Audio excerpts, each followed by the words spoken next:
In August 2006, my dad called to tell me that they found a lump the size of a grapefruit in his chest. Small cell lung cancer. They gave him a year to live, but just a few years earlier, my mom had been given the same prognosis and she only lived 3 months. I had been raised by my mom. She was a fantastic mom, and it killed me when she died. When I got off the phone with my dad, I knew he was going to die. There was no question. And what I told myself in that moment was, at least it won't be as devastating as it was when Mom died. My mom and dad got divorced when I was 4. All that I remember from before the divorce is screaming and crying. My dad screaming and me crying. He wasn't a bad man, it was just a bad marriage, and I was the last of 3 kids who all added stress to an unhappy situation. I got yelled at a lot. I was afraid of my dad all the time before the divorce. After he moved out, everything changed. I was 4 and only got to see my dad on the weekends, sometimes not even every weekend, and so he became my hero. He became the thing I wanted most in the world, the person I wanted to see the most, and my life became a waiting game. On weekends, when I knew he was coming, I would sit in the front window and watch for him. I don't know how many hours went by this way every weekend, but it felt like forever. My dad lived about 2 hours away in North Jersey, and I know he would call to let us know when he was coming, and this was also before cell phones, so I would start watching after he called. I'd sit in the front window, and as each car would approach the house, I'd start chanting, "Daddy's car? Daddy's car? Daddy's car?" And then as it would drive by, I'd just say, "Not Daddy." He was always late. I was always heartbroken because he never showed up when he said he would. I remember my mom and dad arguing about it, the many apologies I had from my dad, and forgiving him always for many years, until finally it sunk in. He wasn't going to be there for me. He wasn't going to show up on time, and so I stopped waiting.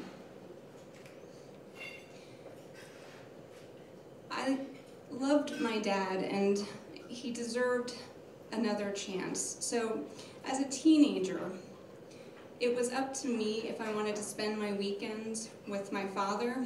My brother and sister are both older, so they were leading their own lives. Our weekly visits turned into monthly visits, and sometimes not even that. He didn't yell so much anymore, and I wasn't afraid of him anymore, but I had lost that hero worship. I had started to see him as a man.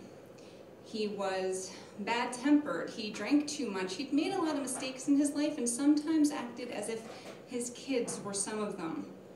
I'm not saying he didn't love us, but by never being on time, by sticking us in front of the TV, or going off to spend time with his brothers and sisters on our few precious hours together, he made me feel like a responsibility, not like the most important person in the world to him. I played this game with him, sort of a test. I stopped calling him. I don't know how many weeks went by before he finally called, but when he did, he gave me a guilt trip. He said, "What's the matter? You can't call your father anymore?" I said, "I could say the same to you, Dad. You didn't miss me?" He said, "I was waiting for you to call. If you want to talk to your father, you should call him." And I did want to talk to him, but what I wanted more was for him to want to talk to me. So I went back to testing him. I went back to waiting for him to call, and that's when our relationship really fell apart because he failed. I moved to Virginia in 2000, and I think he visited me maybe 3 times since then. The rule stood. If I wanted him, I had to go to him, which I didn't very often. He was generally unhappy and uncomfortable to be around. Our relationship became one of holiday visits, occasional phone calls, and the rare family outing. But something changed in my dad when he found out he was dying. Facing his own mortality, he came alive.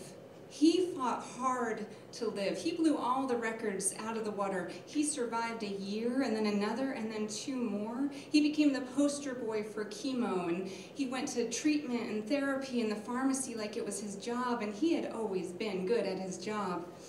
Once he felt physically strong enough, he started working on his personal life. He got his sense of humor back. He flirted with the nurses, and all the nurses loved him. We talked a lot. He asked me questions, gave me advice, and won over my then boyfriend, now husband. I mean, everyone had always loved my mom, but never my dad before. He got to know his grandkids, and he tried very hard to hold his temper. We talked a lot about what it was like for him after the divorce, having to live so far away, working to make a living for us, never getting to see us. I had a whole new perspective on my childhood through his eyes. And he never waited for me to call him anymore. He'd call me every day if he hadn't heard from me. I played another game with him. He started saying, "I love you," at the end of every phone call, but he'd always forget and say goodbye first. So he'd say goodbye, and I'd say goodbye, and I'd go to hang up, and as I was hanging up the phone, I'd hear him say, "I love you." So, of course, I needed him to know I heard him, so I'd call him back and say, "I love you too," and then we'd both laugh and hang up again. So I began waiting at the end of every phone call, waiting for him to say, "I love you," before hanging up, and he never let me down. As his cancer got worse, he and I grew closer. I'd go up to see him just about every weekend, and I'd always call to let him know when I was getting in the car. And invariably, he'd ask, "Oh, are you crossing the Delaware?" which is the halfway point between here and there. And I'd have to say, "No, Dad, I'm just getting in the car now." He was always waiting for me, and I was always late. I'd spend the weekend, sometimes longer, and we'd have a great time just hanging out.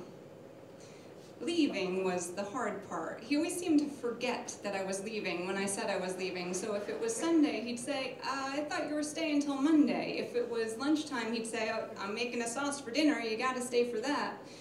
And then when I'd get in the car to go, he'd come out on the front porch and stand there waving at me until I could no longer see him in my rearview mirror. It made me cry every time. Not only because it was so hard for me to leave him, but because I knew how hard it was for him to watch me leave. When I was a little girl, I would stand at the front door and watch as my daddy drove away. But something inside of me would break each time as he pulled out of the driveway, and I would run onto the front lawn and start chasing him down the street, running on the sidewalk, yelling and waving, "Bye, Daddy, bye, Daddy," until I could no longer keep up. When I used to think about that memory, I used to get so angry that he could have left me like that he could have just driven away with his daughter chasing him down the street. But now, when I think about it, all I can think is how hard it must have been for him to drive away each time, just like it was so hard for me all those years later. When my dad died, I was devastated. He may not have beaten cancer, but he found a way to heal both of us.